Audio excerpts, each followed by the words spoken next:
નર્મદા જિલ્લા પંચાયતની ચૂંટણી જીત્યા બાદ હવે આમ આદમી પાર્ટીએ તાલુકા પંચાયતના પ્રમુખ અને ઉપપ્રમુખને લઈને મહત્વની જાહેરાતો કરી છે. કોને નવી નિમણૂક આપવામાં આવી છે ને જે આ વખતે ભારતીય જનતા પાર્ટીના આમ આદમી પાર્ટીએ નર્મદા જિલ્લામાં સુપડા સાફ કર્યા છે, ત્યારે શું કહી રહ્યા છે આ મામલે આમ આદમી પાર્ટીના જિલ્લા પ્રમુખ નિરંજન વસાવા. વિગતે વાત કરીએ. વૈષ્ણવજન તો તેને કહીએ જે પીડ પરાઈ જાનાને રે. દર્શક મિત્રો, નવજીવન ન્યૂઝમાં આપનું સ્વાગત છે. હું છું ફૈઝાન. થોડાક દિવસ પહેલા સ્થાનિક સ્વરાજ્યની ચૂંટણી યોજાઈ હતી અને તેના પરિણામોએ નર્મદા જિલ્લામાં સૌ કોઈને ચોંકાવ્યા હતા, કેમ કે ભારતીય જનતા પાર્ટીનો અભેદ્ય કિલ્લો ગઢ માનવામાં આવતો હતો ત્યાં આમ આદમી પાર્ટીનો ઝાડુ ફરી વળ્યું છે.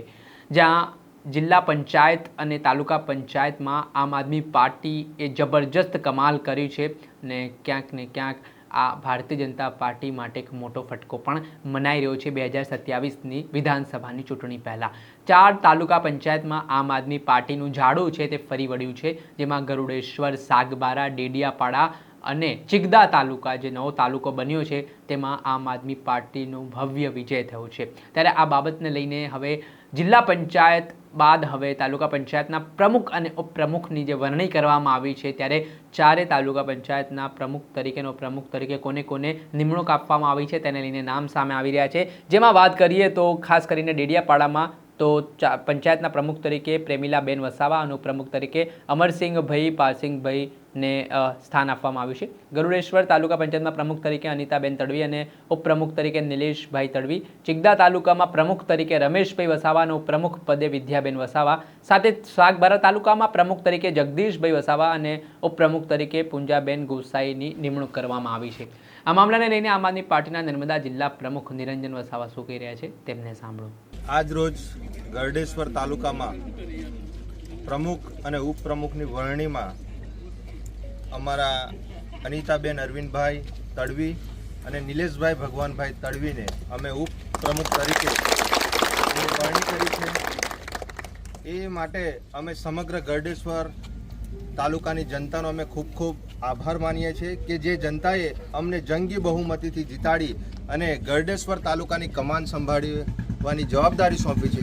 આવનારા દિવસોમાં તમામ જનતાનો અમે જે પણ કોઈ નાના મોટા વિકાસલક્ષી એમના કામો હશે, એમના પ્રશ્નો હશે, એમની નાની મોટી સમસ્યાઓ હશે, અમારી આમ આદમી પાર્ટીમાંથી ચૂંટાયેલા 13 સભ્યો અને પૂરી ટીમ વફાદારીપૂર્વક, નિષ્ઠાપૂર્વક તમામ જે જવાબદારી એમને પ્રમુખ તરીકે, ઉપપ્રમુખ તરીકેની જે સોંપવામાં આવી છે એ નિષ્ઠાપૂર્વક કરશે એવી અમે તમામ આમ આદમી પાર્ટી ટીમ તરફથી અમે એમને ખાસ તો અભિનંદન આપીએ છીએ, શુભેચ્છાઓ આપીએ છીએ અને ગરડેશ્વર જનતાનો અમે ખૂબ આભાર માનીએ છીએ.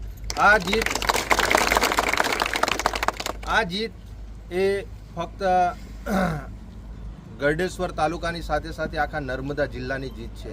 આજે 34 જિલ્લાઓ હોવા છતાં પણ આજે નર્મદા જિલ્લાની પ્રથમ જિલ્લા પંચાયત આખા જિલ્લામાં હમણાં 2 દિવસ બાદ બનવા જઈ રહી છે. સાથે સાથે આજે ડેડિયાપાડા, ચિગદા, સાગબારા અને ગરડેશ્વરના તમામ પ્રમુખોની આજે વરણી થઈ છે અને તમામ પ્રમુખો આજે પ્રમુખ અને ઉપપ્રમુખ અમારા ચૂંટાઈને આ 4 તાલુકામાં આવ્યા છે. સ્ટેચ્યુ ઓફ યુનિટીના પણ અમારા ઘણા નાના મોટા પ્રશ્નો હતા, અમારા લોકો વિસ્થાપિતો પણ થયા છે. આવનારા દિવસોમાં તમામ લોકોને સાથે રાખી અને એમના જે પણ કંઈ પ્રશ્નો હશે એ તમામ પ્રશ્નોનું અમે સાથે રહી અને નિરાકરણ કરીશું અને જે વિકાસલક્ષી કામો છે એ તમામ અમારા આ ઉમેદવારશ્રીઓ તાલુકા પંચાયત, જિલ્લા પંચાયતના છે એ ખૂબ સારી કામગીરી કરે એવી એ આગેવાનશ્રીઓ, ઉમેદવારશ્રીઓને પણ અમે કહીએ છીએ કે જનતાના તમામ નાના મોટા કામ જેવી રીતે ચૈતરભાઈ વસાવા છેલ્લા 3-3.5 વર્ષથી કામગીરી કરે છે એવી જ કામગીરી આપ સૌની આગેવાનીમાં થાય અને પ્રજાના તમામ નાના મોટા પ્રશ્નોનું નિરાકરણ આવે એવી આશા અને અપેક્ષા રાખીએ છીએ. નિરંજનભાઈ વસાવા, નર્મદા જિલ્લા પ્રમુખ, આમ આદમી પાર્ટી. જે આપણે સાંભળ્યા હતા આમ આદમી પાર્ટીના નર્મદા જિલ્લા પ્રમુખ નિરંજન વસાવા. હાલ તેમનું મોટું નિવેદન સામે આવ્યું છે અને જે રીતે આ વખતે આમ આદમી પાર્ટીએ નર્મદા જિલ્લામાં કમાલ કરી છે, ભારતીય જનતા પાર્ટીના સુપડા સાફ કર્યા છે અને એક ઇતિહાસ સર્જ્યો છે, તેને લઈને પણ તેઓ વિશ્વાસ વ્યક્ત કરી રહ્યા છે કે આગામી સમયમાં જનતાના કામ માટે તેમની પાર્ટી છે તે અડીખમ રીતે લોકોના કામો માટે ઊભી રહેશે. દર્શક મિત્રો, આવા જ નવા વિડીયો સાથે આપને માહિતગાર કરતા રહીશું, એટલે નવજીવન ન્યૂઝ જોતા રહો.